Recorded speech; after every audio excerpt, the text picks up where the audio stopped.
Hi guys, it is once again your baby boomer Kitty Lane from the Peninsula in Virginia, and this time I'm coming to you from our little crafty corner at Create and Relate with some yarn stash control tips.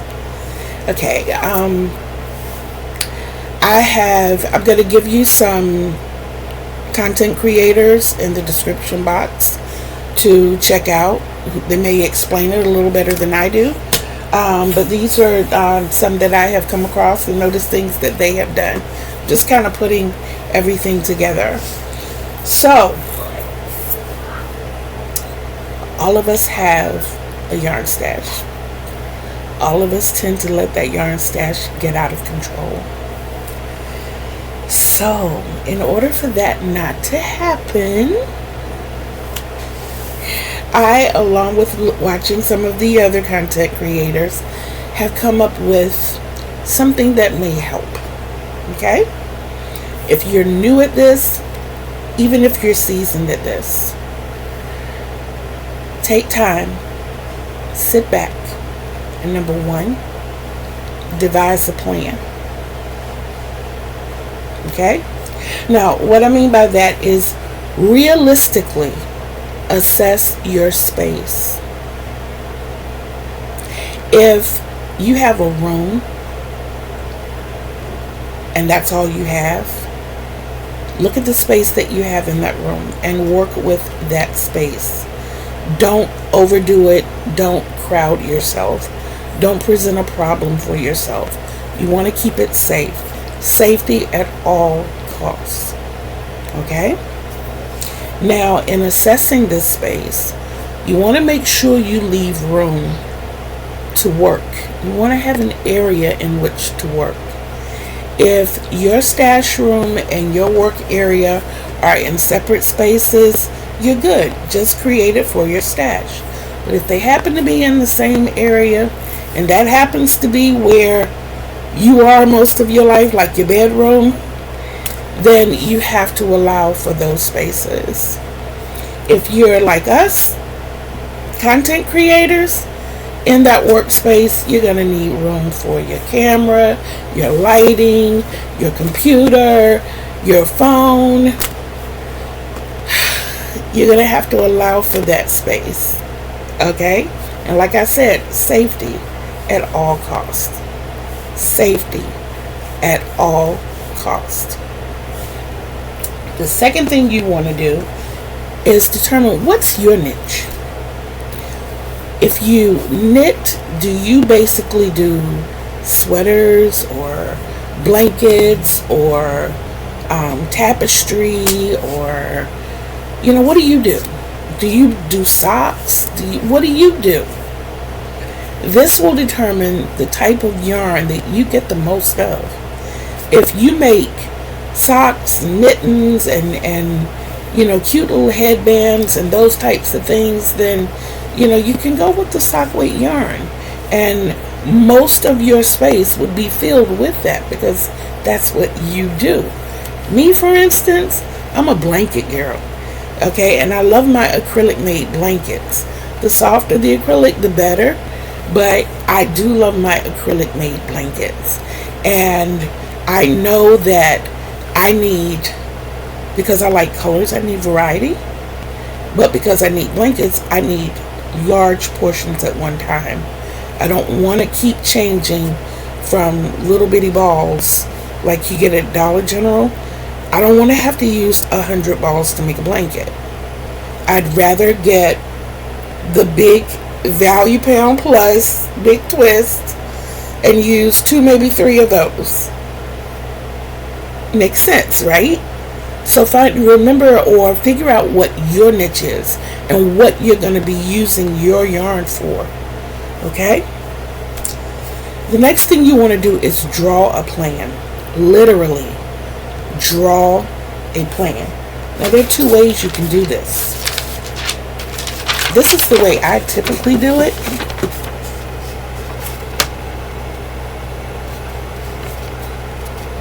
And in this, I have all types of initials of where I want things to go.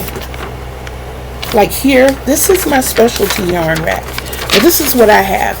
I have 2 3x3 sections, so that gives me 18 spaces of storage, 9 up top and 9 down at the bottom.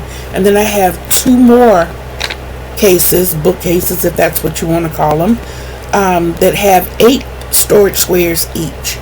So altogether I have 34 spaces. So the way I've utilized my last one is that's for my specialty yarn here and here in those 4 spaces. Right here, that's for my tools, because I have to remember that I need scissors, I need measuring tape, I need stitch markers, we need yarn needles and different size crochet hooks, and you know, if it's knitting, different size knitting needles, and we need those things. So if you allocate a space for your tools, that's there also. Alright, and then down here I have my cottons, because I do make a lot of washcloths, and I'm starting to make a lot of market bags, and of course they're better in cotton. I'm working with the wearables, kind of, but those things that I make out of cotton for right now, this will facilitate what I need.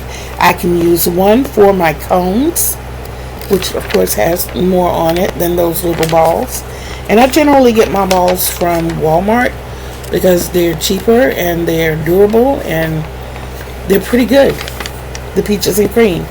And I can get 32 of those balls in one of those squares. And on this side, if you notice, in the middle of each 9 block, I have my stash cakes, but we're going to get to that. Now, if the initials don't help, draw it out so you can see what it's going to look like. Still everything having its space. These right here are projects. That's a whole project that goes in there, a whole one goes in there, so forth and so on. These right here are my scrap balls, or when I finish something I just throw them in a container and throw them in here, which eventually I'll come over and make scrap cakes out of them. But I'll have them all in one place where I can come over and make these. These here are my Dollar General balls. So you see what I'm saying? You can map it out so that it looks like you want it to look. Now, you can be as much of or as little of an artist as you need to be. What I would suggest is make these big enough. Cut you out 34 squares. I mean, like I have 34 units. Cut you out 34 squares and tape what goes in each one inside your little boxes into the real box, so that you know I have room for 12 value pound plus. 4 here, 4 here, 4 here. I have room for 48. I know it looks like 36, but trust me on this. I have room for 48 big twists, regular skeins. 12 here, 12 here, 12 here, 12 here. Because in my back row, I put one standing up all the way across. So I have 3 standing up, and then I put my 9 in front of them. That's how I end up with 12.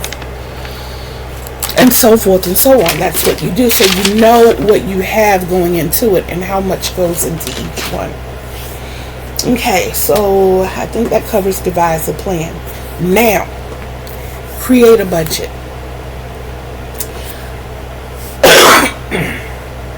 Excuse me. Assess your budget through your current funding. If you're like me and you're on a fixed income, then figure out all that you have to divvy out for the month. See what you have left and determine how that amount is going to be spent. When I first started with the yarn budget, I had $25 a month. Is it possible to get a yarn stash with $25 a month? Very. Very possible.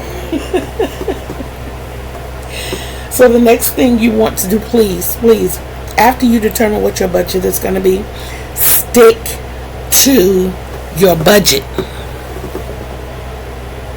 Stick to your budget. If your budget is $25 a month, do not spend $26.60. You've just taken $1.60 from something that you didn't need to take it from.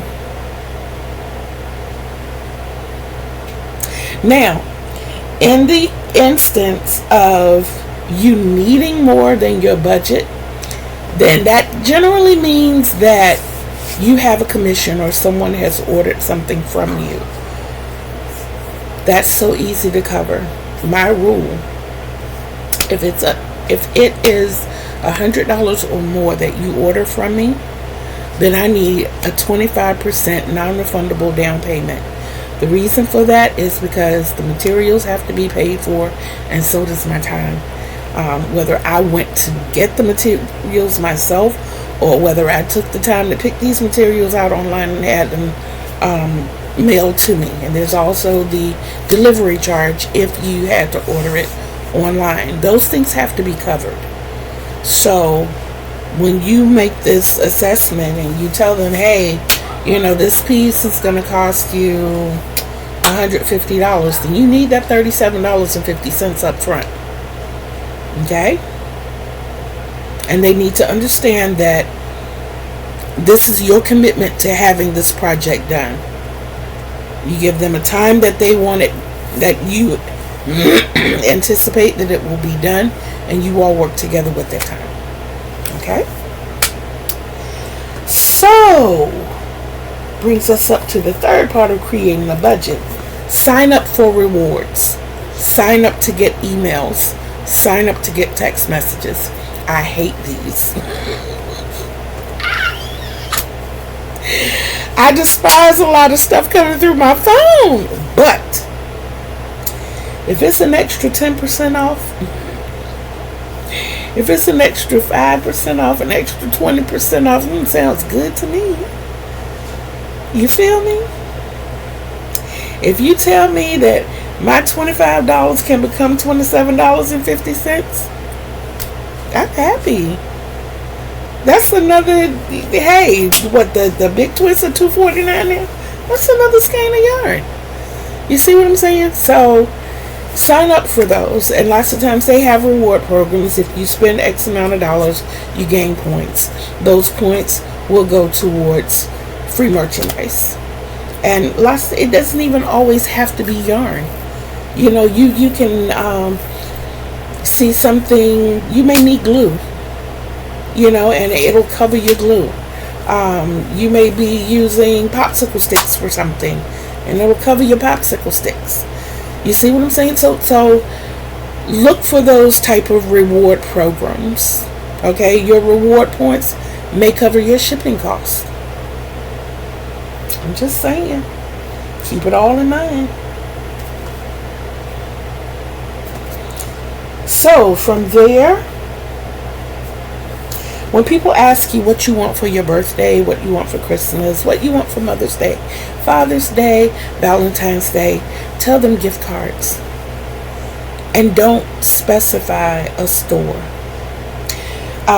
Before recent events, I would say specify a store. Get you a Michael's gift card, get you a Joann's gift card. But Joann's currently are not accepting gift cards. Money that people have put into these gift cards, it's pretty much thrown away. They're not selling gift cards, they're not taking gift cards. So you don't want to find yourself in that situation.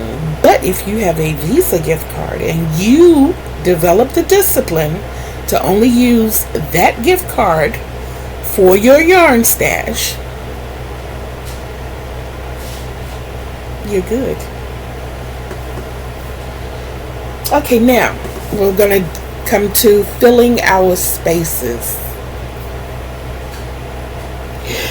Okay, so only purchase what's needed to fill the spaces. If you need 12 big twists, pound plus value, value pound plus, Don't go by 20. That's not what your space called for. You're cheating yourself out of other spaces. Let's say you have enough gift cards to fill your entire stash. Fill your stash according to what you have planned. There was a reason you went and planned things out the way you did. Stick to that. Okay? Do not, I repeat, do not exceed what you need to fill your spaces. You're creating clutter. You're starting to make it so that you can't breathe.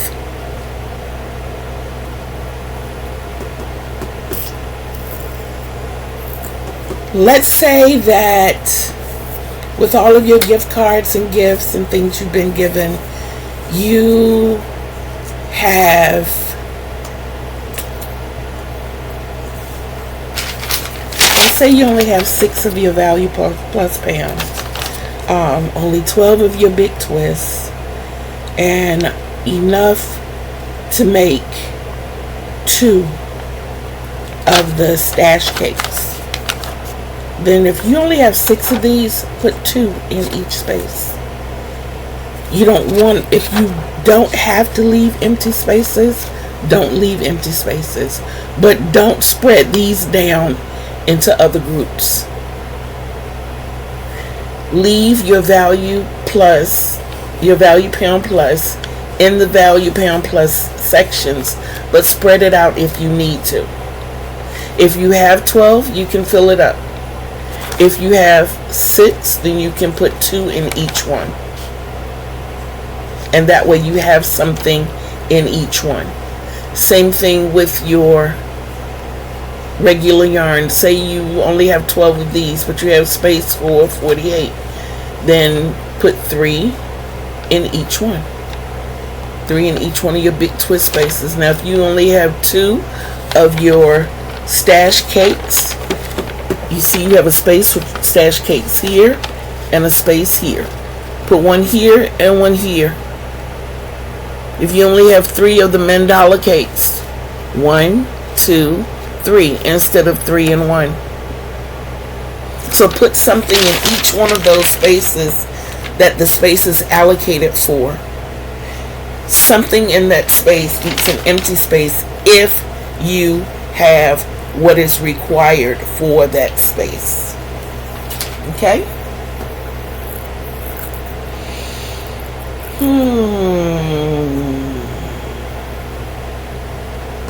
Okay, allow room for excess scraps. That's this area right here for me. These 2 blocks here, one on this side and one on this side. I wish I could reach one, but I have the Sure Fresh containers that are like Tupperware containers, like the serving platter size. And say if it's clippings from my tails, one of those is used just for that. The other 5, as I complete projects and I end up with, say, scrap pieces, then this goes into a different one, not the same one. It goes into a different one. Once I get enough of these, then I will roll them into, and I have a scrap cake close by. And I roll them into scrap cakes. Okay? This one happened to be a themed scrap cake, and I'll tell you about that in a moment.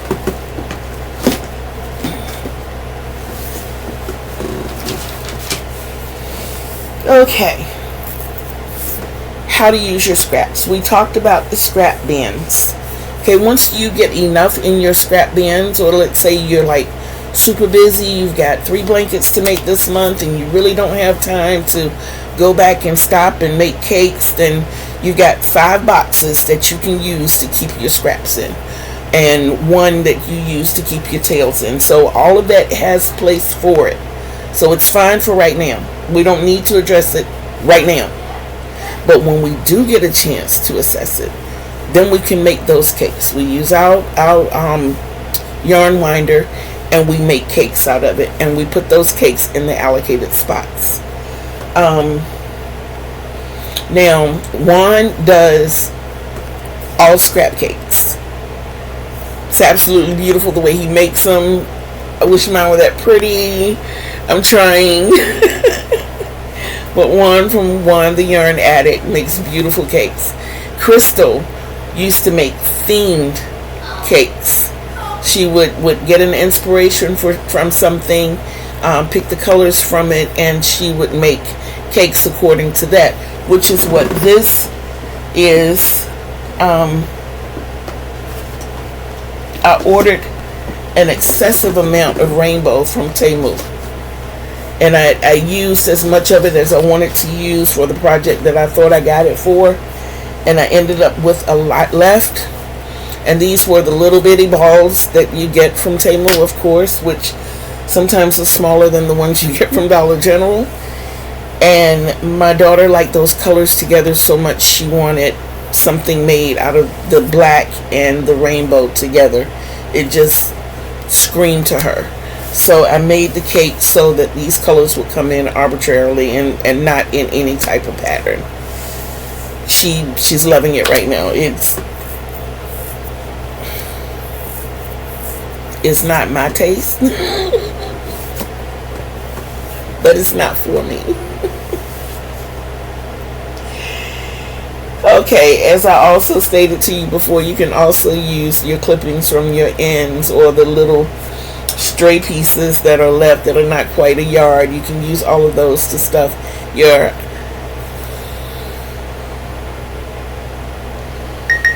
amigurumi. I still have trouble saying that word. Your plushies.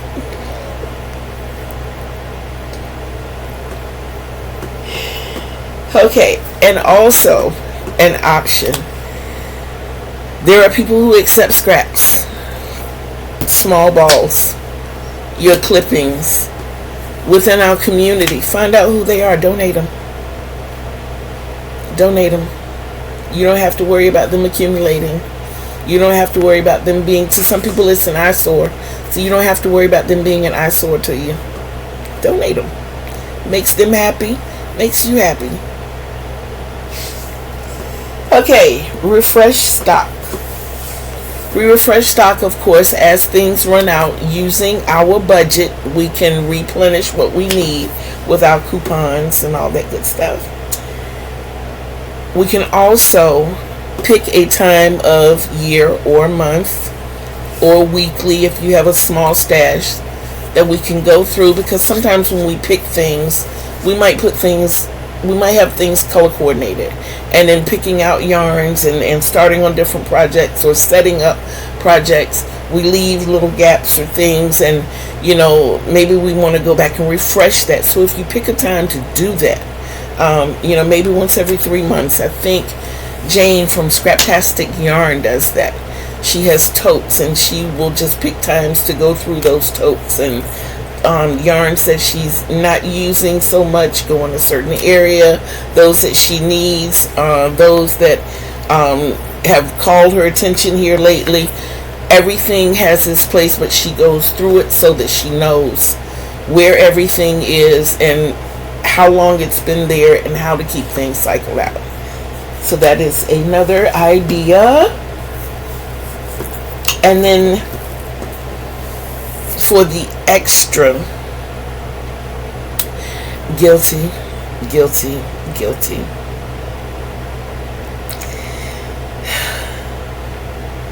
Fellow crocheters, I need you to lift your right hand and make this declaration with me right now. I declare, from this point forward, I will put up my yarn hauls ASAP. Does not mean at the end of the month, at the end of the week, in a few days, or when I get tired of tripping over it. But right away, if I can, if the conditions are not such that I can do it right away, it will be done within a 48-hour period. Y'all, I got yarn under my chair. I have yarn beside my chair. I have yarn in bags under my bed. I have yarn in my closet.